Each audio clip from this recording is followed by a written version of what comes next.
اور پھر جاتے جاتے جان بوجھ کے ہر ممکن سازش کی کوشش کی ڈیفالٹ کرانے کی.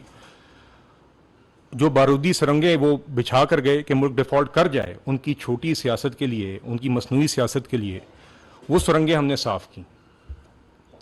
مگر میں ذرا یہاں پہ ایک بات ضرور کرنا چاہوں گا کہ یہ جو آئی ایم ایف پروگرام ہے جس کا اکراس دا بورڈ ایک خیر مقدم ہوا ہے، اس کے متعلق پچھلے ایک دو دنوں سے کچھ پھر سے وہی عناصر جن نے پہلے سازشیں کیں اس پروگرام کے خلاف، پاکستان کو ڈیفالٹ کرنے کی کوشش کی، پاکستان کی معیشت کی تباہی کی، وہی عناصر اب پھر سے اس جو پروگرام ہوا ہے اس کے خلاف اب اس کے متعلق اب جھوٹ بول رہے ہیں.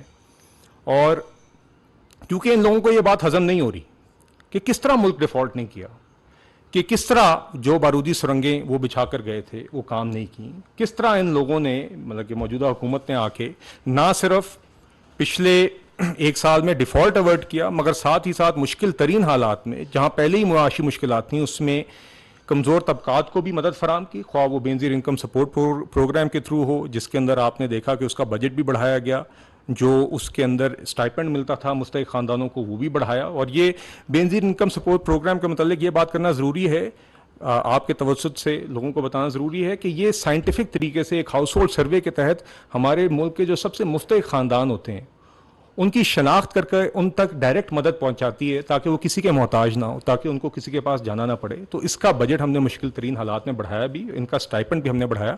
اور پھر اس سب کے ساتھ پچھلے سال سیلاب کی آفت آئی جو کہ ایک انپریسیڈنٹڈ سیلاب تھا، ان ساری معاشی مشکلات کے کانٹیکسٹ میں اس کو بھی ہم نے ایڈریس کیا.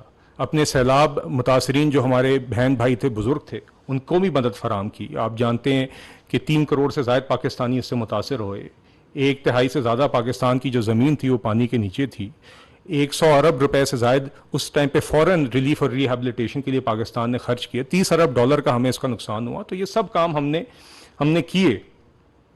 اور ان سب اور یہ جو لوگ ہیں ان لوگوں کو یہ بات ہضم نہیں ہو رہی، یہ جو عناصر ہیں جو سازش کر رہے ہیں ان لوگوں کو یہ بات ہضم نہیں ہو رہی. اس لیے اب یہ جو موجودہ پروگرام ہے یہاں پہ پھر سے استحکام کے سفر کو روکنے کے لیے وہ موجودہ آئی ایم ایف پروگرام کے متعلق جھوٹ بول رہے ہیں. اور یہ جھوٹ میں آپ کے سامنے واضح طور پر ایڈریس کرنا چاہوں گا. یہ بات ہو رہی ہے کہ شاید اب کیونکہ آئی ایم ایف کے پروگرام کے بعد آپ نے دیکھا کہ 30 جون کو سٹاف لیول اگریمنٹ ہوئی، 12 جولائی کو ایگزیکٹو بورڈ نے آئی ایم ایف کے اس کا اپروول دیا جس کے نتیجے میں پہلی ٹرانچ 1.2 ارب ڈالر کی ہمارے پاس اگلے دن اسٹیٹ بینک میں آ گئی.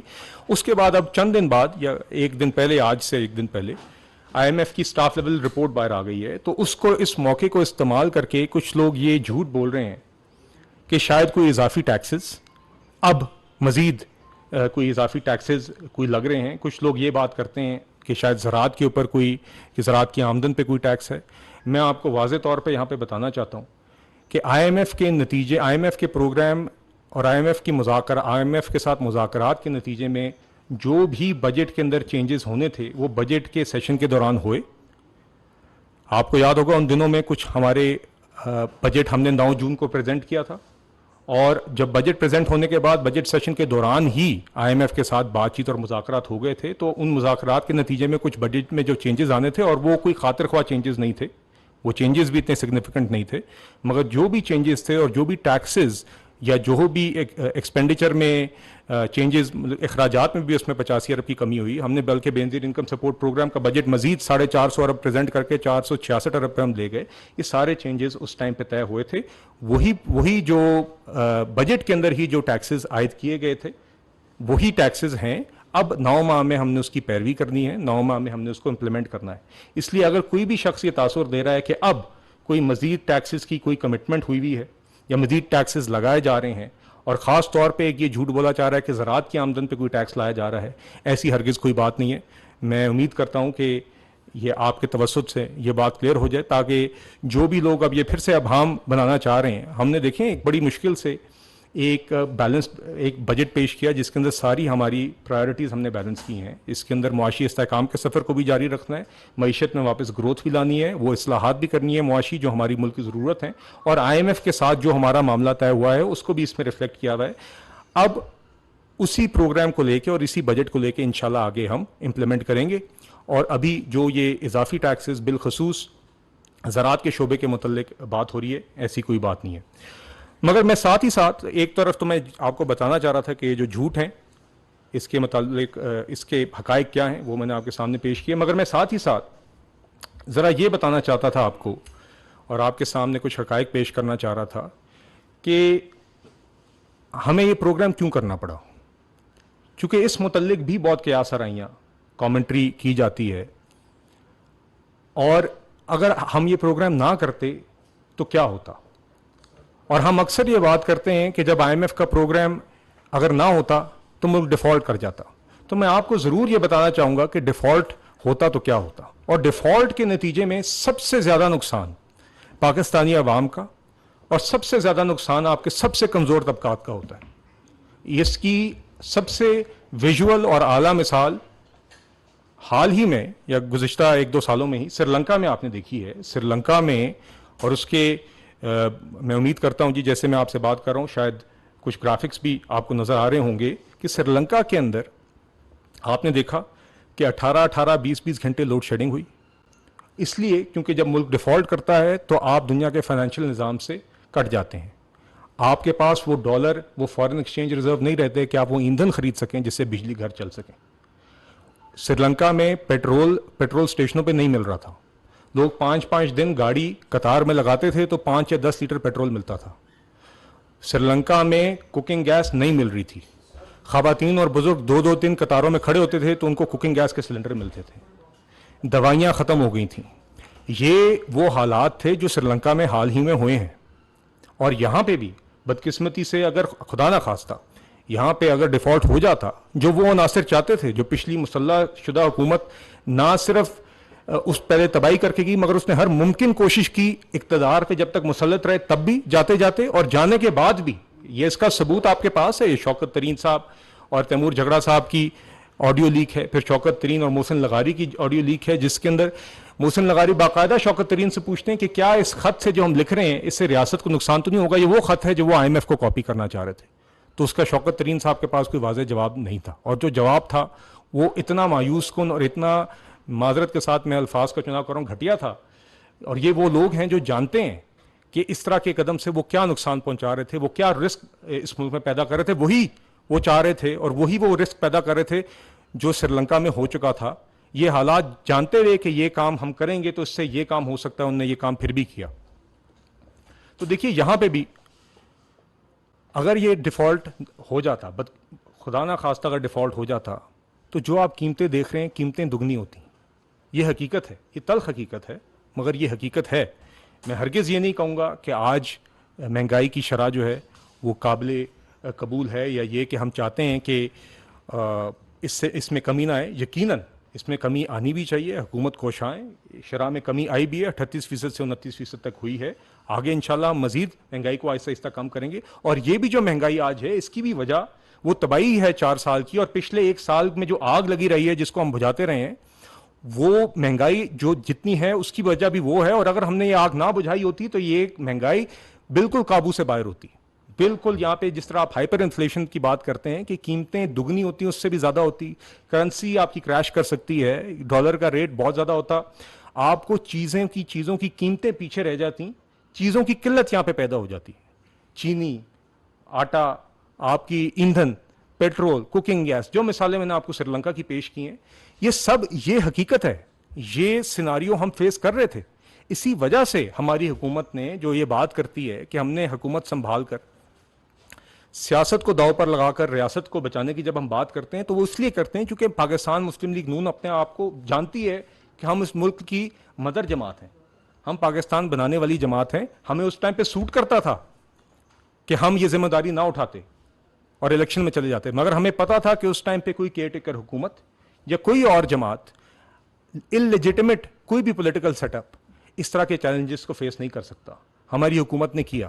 حکومت میں آتے ہی دوسرے تیسرے دن ہماری حکومت نے آئی ایم ایف کو انگیج کیا، ڈیفالٹ اوارڈ کیا، اور یہ سارے چیلنجز ہم نے عبور کیے. جو آپ کو میں نے ابھی بتایا ہے، یہ سیلاب متاثرین بھی، کمزور طبقات کی مدد بھی، اور ڈیفالٹ کو بھی اوارڈ کیا، اور سیاسی استحکام کا ایک سفر طے کیا. اور اب انشاءاللہ آپ دیکھیں گے آگے کہ اس ملک میں اس سال اب مزید روزگار کی طرف ہم جا رہے ہیں, اکنامک ایکٹیویٹی میں اضافہ ہو رہا ہے, اس کی طرف ہم جا رہے ہیں. مگر میں ساتھ ہی ساتھ یہ بھی ضرور بتانا چاہوں گا کہ ہمیں پھر سے آئی ایم ایف کے ڈیفالٹ کی یا آئی ایم ایف کے پروگرام کی ضرورت کیوں پڑی. اور میں ایک دفعہ پھر سے, چونکہ یہ بات ہے, میں ضرور کہنا چاہوں گا کہ دیکھیے یہ بات کوئی چھوٹی نہیں ہے کہ سری لنکا میں جو حالات ہوئے تھے, یہ بات کوئی چھوٹی نہیں ہے کہ ہم نے پچھلے سال ایک حقیقت تھی پچھلے سال اپریل میں یہ کہ ملک اس دہانے پہ تھا. اور یہ اس میں کوئی بڑی سائنس نہیں ہے, اس میں آپ کو کوئی بڑے اکانومسٹ, اس میں آپ کو کوئی بڑے ایکسپرٹس کی ضرورت نہیں ہے. آپ کے پاس ایک زر مبادلہ کے ذخائر موجود تھے جو کہ تقریباً 9 کچھ ارب تھے, 9 اور 10 ارب ڈالر کے درمیان تھے. آپ کا ماہانہ خسارہ کرنٹ اکاؤنٹ کا, جو کہ آپ کے ایکسپورٹس اور امپورٹس اور ریمیٹنسز کے بعد جو حساب ہوتا ہے, وہ آپ کا خسارہ 1.5 ارب ڈالر کا ماہانہ چل رہا تھا, جس کا مطلب یہ تھا کہ ہر مہینے آپ کے ریزروز میں سے 1.5 ارب ڈالر وہ کم ہو رہے تھے, اور آگے ادائیگیاں تھیں 3-4 ارب ڈالر کی جو سر پہ کھڑی تھیں, جو آپ نے قرضوں کی دینی تھی. تو اس طرح وہ جو 9-10 ارب ڈالر کھڑے تھے جو آپ کے پاس موجود تھے, وہ اگلے چند ماہ میں اپریل کے بعد جون جولائی تک پچھلی گرمیوں تک نظر آ رہا تھا کہ یہ آپ ڈیفالٹ کی طرف جا رہے ہیں اگر کوئی اس طرح کا ایکسٹراڈنری میجر حکومت نہ لے, اگر حکومت اس طرح کا میجر نہ اٹھائے. اور میں آپ کو پہلے بھی بتا چکا ہوں کہ اگر وہ ہو جاتا تو وہی حالات ہوتے جو سری لنکا میں ہیں. یہاں پہ وہاں پہ احتجاج بھی ہوئے, وہاں پہ لوڈ شیڈنگ 20 گھنٹے ہو گئی. پیٹرول لینے کے لیے آپ کو 5 دن قطار میں گاڑی رکھنی پڑی, اور اس کی ویڈیوز موجود ہیں کہ کس طرح آپ دیکھ سکتے ہیں کہ کلومیٹروں پہ ایک قطاروں کی لائن ہے جس میں لوگ سو رہے ہیں گاڑیوں میں, جاگ رہے ہیں گاڑیوں پہ 5 یا 10 لیٹر پیٹرول لینے کے لیے. کوکنگ گیس لینے کے لیے خواتین اور بزرگ قطاروں میں کھڑے ہو رہے ہیں. دوائیاں لینے کے لیے دوائیوں کی قلت ہے. لوگ جس کا کہیں بچہ کوئی باہر پڑھنے گیا ہوا ہے, کسی نے $200-300 بھیجنے, وہ نہیں بھیج سک رہا, نہ وہ مارکیٹ سے خرید سک رہا ہے, نہ وہ بینک سے یہ حالات تھے. اور یہ حالات یہاں پہ ہونے کو جا رہے تھے اگر ہماری حکومت آ کے یہ اقدامات نہ اٹھاتی. اور یہی وہ عناصر چاہتے تھے. جب میں بار بار بات کرتا ہوں شوکت ترین صاحب کی, جو کہ اس مسلط شدہ وزیر اعظم کے کہنے کے اوپر جن نے یہ کام کیا, وہ چٹھیاں لکھی. پہلے تو انہوں نے اپنا 4 سال تباہی کی, اپنا کیا ہوا آئی ایم ایف کا معاہدہ, جس شخص نے کہا تھا کہ میں خودکشی کر لوں گا, آئی ایم ایف نہیں جاؤں گا, پہلے اس نے 10-11 مہینے ضائع کر کے اپنے بڑے ہی کوئی سپر سٹار اسد عمر سے ایونچولی ایک آئی ایم ایف کا معاہدہ سب سٹینڈرڈ کروایا. پھر جب آئی ایم ایف کا معاہدہ طے ہونے والا تو ان کو فارغ کر کے حفیظ شیخ صاحب کو لے آئے. حفیظ شیخ صاحب نے وقت ضائع کیا, وہ جب گئے تو آ کے شوکت ترین نے ان کا کیا ہوا وعدے توڑے. شوکت ترین صاحب نے پھر خود وعدے کیے, اپنے کیے ہوئے وعدے پھر وہ خود توڑ کے گئے. جب ان کی حکومت جانے لگی, ان کو نظر آ گیا کہ یہ جا رہے ہیں, تو انہوں نے اپنی سستی سیاست کے لیے, سستی شہرت کے لیے ان لوگوں نے وہ معاہدے توڑے, یہ جانتے ہوئے کہ آپ ملک کو ڈیفالٹ کی طرف دھکیل رہے ہیں. آئی ایم ایف کو, پاکستانی قوم کو ٹی وی پہ پتہ چلا سب کو کہ یہ لوگ معاہدے توڑ گئے. ان نے کسی کو اعتماد میں لانے کی کوشش نہیں کی. ان کا مقصد ہی یہ تھا کہ آئی ایم ایف کا پروگرام ٹوٹے. ان کا مقصد یہ تھا کہ اب کیونکہ ان کی حکومت جا رہی ہے تو اگلی جو اتحادی حکومت آئے وہ آ کے ان کے لیے مشکلات بنائیں گے اور یہ بارودی سرنگیں جو ہیں بچھا کے جائیں. اور صرف اگر کسی کو اس کا ثبوت چاہیے تھا کہ ان کا مقصد یہ تھا, تو وہ ثبوت انہوں نے خود پیش کر دیا 2-3 مہینے بعد, جب ہماری حکومت معاہدہ کرنے کے نہج پر تھی. تو ان لوگوں نے باقاعدہ سبوٹاج کرنے کی کوشش کی, جو آڈیو لیکس آپ کے سامنے ہیں شوکت ترین, تیمور جھگڑا, محسن لغاری صاحب کی. تو دیکھیے, میں اس میں یہ بات ضرور ذرا کرنا چاہوں گا کہ اس کا بھی ایک پس منظر ہے, اور یہ I M F program Pakistan میں کافی رہے ہیں. مگر آپ کو یاد ہوگا, اور آپ سب یہاں پہ موجود ہیں, آپ سب نے بھی وہ پاکستان دیکھا جو 2017 میں تھا.